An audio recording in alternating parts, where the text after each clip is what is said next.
నిన్న కర్నూలులో లా యూనివర్సిటీని ప్రారంభించినటువంటి ఆంధ్రప్రదేశ్ ముఖ్యమంత్రి జగన్మోహన్ రెడ్డి మీడియా గురించి సంచలనమైనటువంటి వ్యాఖ్యలు చేశారు.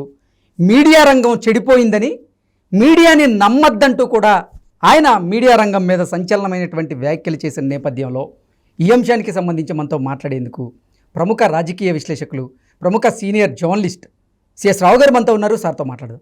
సార్ నమస్తే. సార్ నమస్తే. సార్ నిన్న కర్నూలులో లా యూనివర్సిటీని స్టార్ట్ చేసినటువంటి జగన్మోహన్ రెడ్డి కొన్ని కీలకమైనటువంటి వ్యాఖ్యలు అయితే చేశారు మీడియా గురించి. మీడియా రంగం చెడిపోయిందని, అసలు మీడియాని నమ్మద్దు అంటూ ఆయన నిన్న కొన్ని కీలకమైనటువంటి వ్యాఖ్యలు చేశారు. ఏంటి సార్ ఆయన ఉద్దేశం ఏంటి? ఎందుకు మీడియా మీద ఆయన విరుచుకుపడుతున్నారు? మీడియా రంగాన్ని నమ్మద్దు అంటున్నారు. ఆయనకు కూడా ఒక సొంత మీడియా ఉంది. అవును, అంటే ఆయన మీడియాను కూడా నమ్మద్దు అనేటువంటి ప్రచారం ఆయనే చేస్తున్నాడా? ఇప్పుడు ఆయన ఒక ముఖ్యమంత్రి హోదాలో ఉంటూ మీడియాని నమ్మొద్దు, మీడియా చెడిపోయింది అనేటువంటి వ్యాఖ్యలు ఆయన చేయడం అనేది ఫస్ట్ ఆయన విజ్ఞతకి మనం వదిలిపెట్టాలి ఫస్ట్ ఆఫ్ ఆల్. తర్వాత ఆయన ఆ వ్యాఖ్యలు చేసినటువంటి వేదిక ఏంటో తెలుసా? లా యూనివర్సిటీని ప్రారంభించారు. బైఫర్కేషన్ చట్టంలో ఎయిమ్స్ కానీ అలాంటి చాలా నేషనల్ సంస్థలు వచ్చాయి బైఫర్కేషన్ చట్టంలో. వాటిలో ఒకటి లా యూనివర్సిటీ. అప్పుడే చంద్రబాబు నాయుడు దాన్ని ప్రపోజల్స్ పెట్టారు. తర్వాత ఇప్పుడు అది ప్రాసెస్లో ఇప్పుడు వచ్చింది, దానికి శంకుస్థాపన చేశారు. లా యూనివర్సిటీకి శంకుస్థాపన చేసిన సందర్భంగా కర్నూలులో ఆయన ఏం చెప్పారంటే, నేను హైకోర్టు ఇక్కడ తీసుకొస్తానని కూడా హామీ ఇచ్చారు. ఇస్తూ ఆయన ఏం చెప్పారంటే, అక్కడ పార్టిసిపేట్ చేసినటువంటి పబ్లిక్ ఏం చెప్పారంటే, నేను బటన్ నొక్కుతూ ఉన్నాను, ఈ బటన్ నొక్కినటువంటి డబ్బులు 10 రోజులు లేట్ అయినా కానీ పడతాయి, మీరు ఆందోళన చెందొద్దు అని చెప్పి చెప్తూ, ఎన్నికల కోడ్ కూడా రాబోతుంది, లేట్ అవ్వచ్చు అనేటువంటి సంకేతాలు ఇస్తూ, ఈ లోపుగా మీడియా దీని మీద న్యూస్ వచ్చినా మీరు నమ్మొద్దు, చెడిపోయింది మీడియా, చెడిపోయినటువంటి మీడియాని మీరు అసలు నమ్మొద్దు, చూడొద్దు అని చెప్పి ఆయన చేసినటువంటి వ్యాఖ్యలు.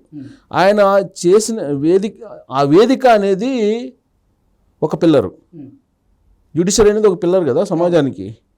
ఇంకొక పిల్లర్ మీద ఆయన దాడి చేశారు. ఏంటి? మీడియా అనేది 4th pillar. Executive, legislation, judiciary, media, ఇవి 4 పిల్లర్స్.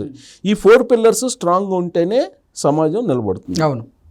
వీటిలో ఏది బలహీనపడినా కానీ, లేదా ఏది బ్యాలెన్స్ తప్పినా కానీ సమాజం కూలిపోతుంది. జగన్మోహన్ రెడ్డి మీడియా చెడిపోయింది అని చెప్పి అంటున్నారు. అంటే ఒక పిల్లర్ లేదని అంటున్నారు. అది కూడా ఇంకొక పిల్లర్ మీద నుంచని, జ్యుడిషియరీ అనేటువంటి ఒక పిల్లర్ మీద నుంచని ఆయన మీడియాని చెడిపోయిందని చెప్పి అంటున్నారు. ఎవరు అంటున్నారు? జగన్మోహన్ రెడ్డి అన్నారు. జగన్మోహన్ రెడ్డి ఒక మీడియాకి అధిపతి. ఇప్పుడు అఫీషియల్గా కాకపోయినా జగతి పబ్లికేషన్స్ మొత్తం స్థాపించింది ఆయనే కదా. సరే, ఇప్పుడంటే ఆయన సతీమణికి అప్పచెప్పారు, మొత్తం ఆయనదే కదా. ఇది జగద్వీతి, వాళ్ళ ఫ్యామిలీ మెంబర్సే ఉన్నారు కదా. వాళ్ళ ఫ్యామిలీ మెంబర్స్ ఉన్నారు.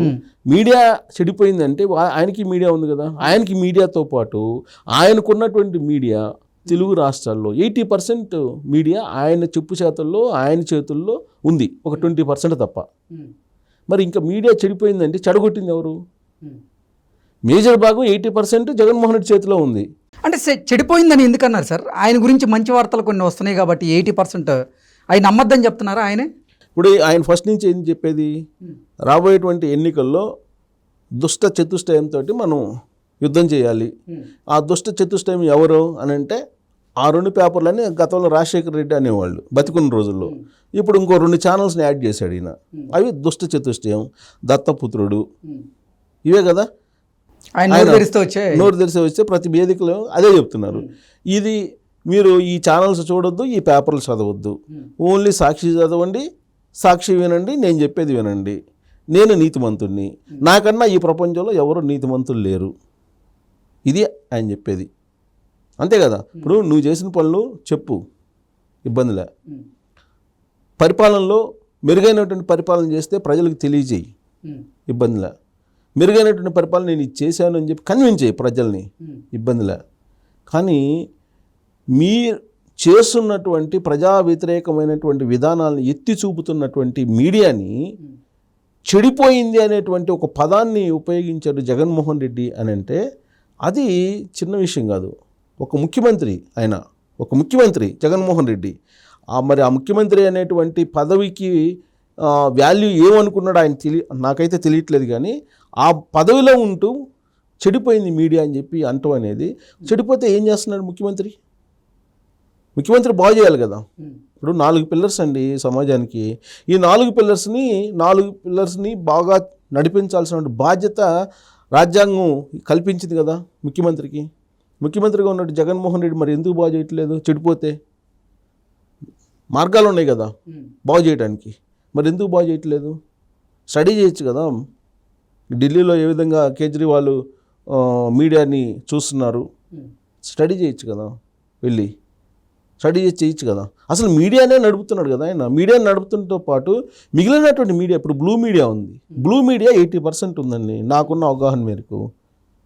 డైరెక్ట్గా కానీ ఇండైరెక్ట్గా కానీ బ్లూ మీడియా 80% ఉంది. దానికి 500 కోట్లు కేటాయించారా లేదా?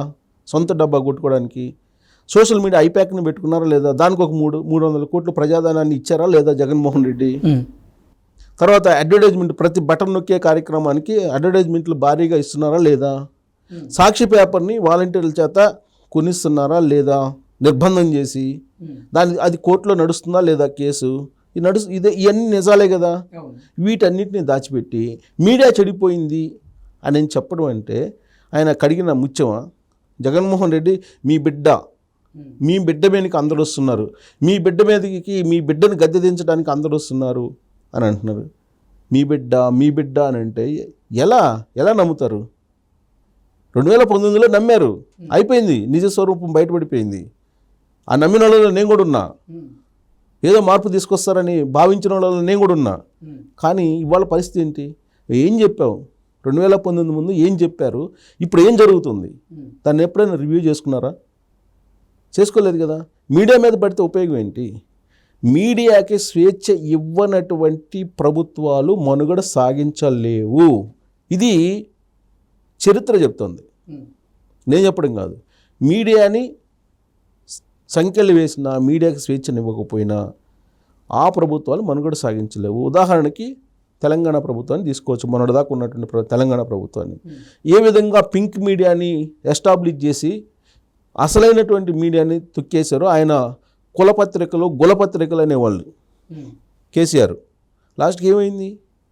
ఆ పత్రికల్లో లేదంటే ఆ మీడియాలో వచ్చినటువంటి న్యూస్లో నిజముందా అబద్ధముందా అని తెలుసుకోవడానికి నీకు ఒక డిపార్ట్మెంట్ ఉంది, సమాచార శాఖ ఉంది. ఈ సమాచార శాఖను పెట్టిన ఉద్దేశం ఏంటి, లక్ష్యం ఏంటి అనేది జగన్మోహన్ రెడ్డికి ముఖ్యమంత్రి హోదాలో ఉన్న ఆయనకి తెలియాలి కదా. సమాచార శాఖ అంటే సొంత డబ్బా కొట్టుకుంచుకోవడానికి కాదు. సమాచార శాఖ అంటే అసలు జర్నలిజం అంటే ఏంటనే కూడా నిర్వచనం తెలిసి జగన్మోహన్ రెడ్డి ఆ కామెంట్ చేశారా లేదా నాకైతే అర్థం కావట్లా. జర్నలిజం అంటే సమాజానికి అన్యాయం జరిగినప్పుడు ప్రశ్నించు, అదే జర్నలిజం. సమాజానికి మేలు చేస్తున్నారా ప్రభుత్వం, అది ప్రభుత్వం యొక్క బాధ్యత, అది న్యూస్ కాదు. ప్రజల సమస్యలను ప్రభుత్వం సమస్యలు అంతే, ప్రభుత్వ వైఫల్యాలను ప్రజల దృష్టికి తీసుకెళ్లే వారదే మీడియా. అంతే మీడియా. ఇటువంటి మీడియా మీద మీరు బురద జల్లే ప్రయత్నం చేయడం. ఇప్పుడు ఆయన సత్యహరిశ్చంద్రుడు అయితే ఆయన నీతి వాక్యాలు చెప్తే వింటారు. ఆయన చేసేది ఏంటి? ఆయన సొంత మీడియా పెట్టుకుని, బ్లూ మీడియా పెట్టుకొని అడ్వర్టైజ్మెంట్లు ప్రజాధనాన్ని కోట్ల రూపాయలు, 100 కోట్ల రూపాయలు తీసుకుంటున్నారా లేదా? సమాచార హక్కు చట్టం కింద తీస్తే మొత్తం ఎన్ని 100 కోట్ల రూపాయలు ఈ 5 సంవత్సరాల్లో సొంత మీడియాకి డైవర్ట్ చేసుకున్నారనేది వస్తుందా లేదా? ఇప్పుడు ఆల్రెడీ సాక్షి పేపర్ మీద కంప్లైంట్ ఎన్నిందా లేదా? నీ సర్క్యులేషన్ గురించి అసలు ప్రజలు మొత్తం క్లోజ్ చేయండి అని చెప్పిందా లేదా? ఇవన్నీ నిజాలే కదా. మరి అలాంటప్పుడు నువ్వు సత్యహరిశ్చంద్రుడిలాగా నువ్వు మాట్లాడితే ఎలా? నిజాయితీపరుడు అయ్యిండి నువ్వు మాట్లాడితే ఓకే.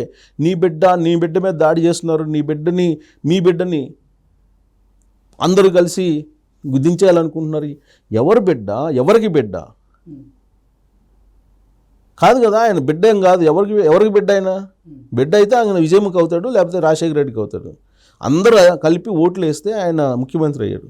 ముఖ్యమంత్రిగా కూర్చున్న తర్వాత ఆ ముఖ్యమంత్రిగా వ్యవహరించకుండా ఆ ముఖ్యమంత్రికి ఉన్నటువంటి డిగ్నిటీ కానీ ఆ పవర్స్ కానీ రాజ్యాంగం ఇచ్చినటువంటి వాటిని ఈ సొంత యుగోస్కి, సొంత లాభాలకి ఉపయోగించుకుంటున్నారా లేదా? దీనికి ఎవిడెన్స్లు ఉన్నాయా లేవా? ఉన్నాయి కదా. నువ్వు హరిశ్చంద్రుడిలాగా నేను నిజాయితీగా ఉన్నా, నా మీడియా నిజాయితీగా ఉంది, మీడియా మిగతాది చెడిపోయింది అని అంటే అది కూడా లా యూనివర్సిటీని ప్రారంభించిన సందర్భంగా అక్కడ ఉండేది అంతా అడ్వకేట్స్ ఉంటారు. కనీసం ఆ అడ్వకేట్స్లో ఎవరైనా సరే ఆయన మీద డిఫర్మేషన్ కేసు వేయాలి. డిఫర్మేషన్ కేసు వేయాలి. వాస్తవంగా అయితే అక్కడ ఉండే లాయర్స్ అడ్వకేట్స్ పార్టిసిపేట్ చేస్తుంటారు కదా, అక్కడ పార్టిసిపేట్ చేసిన అడ్వకేట్స్, ఎందుకంటే నేను కూడా లా స్టూడెంట్ కాబట్టి చెప్తున్నా, అడ్వకేట్స్ ఎవరైతే పార్టిసిపేట్ చేశారో వాళ్ళు ఆయన సూట్ అయ్యాలి ఈయన మీద. ఎందుకు మీడియా చెడిపోయిందని అంటాం, అది కూడా ఆ వేదిక మీద అంటాం అనేది, అది ముఖ్యమంత్రి హోదాలో ఉన్న అతను చెప్తే అలాగూ. ముఖ్యమంత్రి ఆత్మహత్యలు జరిగిపోతున్నాయి, లేదంటే మర్డర్లు జరిగిపోతున్నాయి నా రాష్ట్రంలో అని అంటే హాస్యాస్పదం కదా.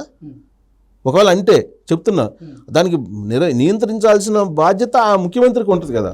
ముఖ్యమంత్రి చేయకుండా చెడిపోయింది అని అంటే, సమాజం చెడిపోయింది అని అంటే, సమాజం చెడిపోవడానికి కారణం ఎవరు? చెడిపోయింది అనుకుంటే ఆ చెడిపోయిందని చెప్పి నిర్ధారించే ముందు నువ్వు మనం ఏంటి, మనం ఎక్కడున్నాం అనేది ఆలోచించాలి కదా. మనం ఉండేదేమో అవినీతి సంబంధించినటువంటి ఆరోపణల మీద మనం విలాసవంతమైనటువంటి భవనాలు లేదంటే విలాసవంతమైన జీవితాలను గడుపుతున్నాం. మాట్లాడేదేమో హరిశ్చంద్రుడి మాటలు. కుదరదు కదా, పబ్లిక్ ఎలా నమ్ముతారు? నమ్మరు. సో ఆయన ఏదో కడిగిన ముత్యంలాగా మాట్లాడటం, మీ బిడ్డ కడిగిన ముత్యం, మిగతా అంతా చెడిపోయింది అని అంటే ఎవరు నమ్ముతారు? నమ్మే పరిస్థితి ఉండదు. కాబట్టి మాట్లాడేటప్పుడు ముఖ్యమంత్రి హోదాలో ఆయన జగన్మోహన్ రెడ్డి కాదు, ముఖ్యమంత్రి పదవిలో ఉన్నారు. జగన్మోహన్ రెడ్డి ఉన్నారు, ఇంకొకళ్ళు ఉన్నారా, ఎవరున్నా మనం అదే యాంగిల్లో చూస్తాం. కాబట్టి దానికి ఉన్న డిగ్నిటీని కాపాడాలి కదా. మీడియా చెడిపోవటం ఏంటి అసలు? మీడియా చెడిపోయింది అని అంటే, మీడియా ఎప్పుడు చెడిపోదు, మీడియా కరెక్ట్గానే ఉంటుంది. మీరు ఆలోచించుకునే లేదంటే మీరు థింక్ చేసేటువంటి పద్ధతే మార్చుకోవాలి. లేదా మీ బ్లూ మీడియా ఉంది కదా, మీ బ్లూ మీడియాని చక్కగా చేయి. ఫస్ట్ చక్కగా చేస్తే బ్లూ మీడియాని మిగతా బాగుపడుతుంది అంత మీడియా. సో ఈ పరిణామం సమాజానికి చేటు, ఇది మంచిది కాదు. Okay sir, thank you.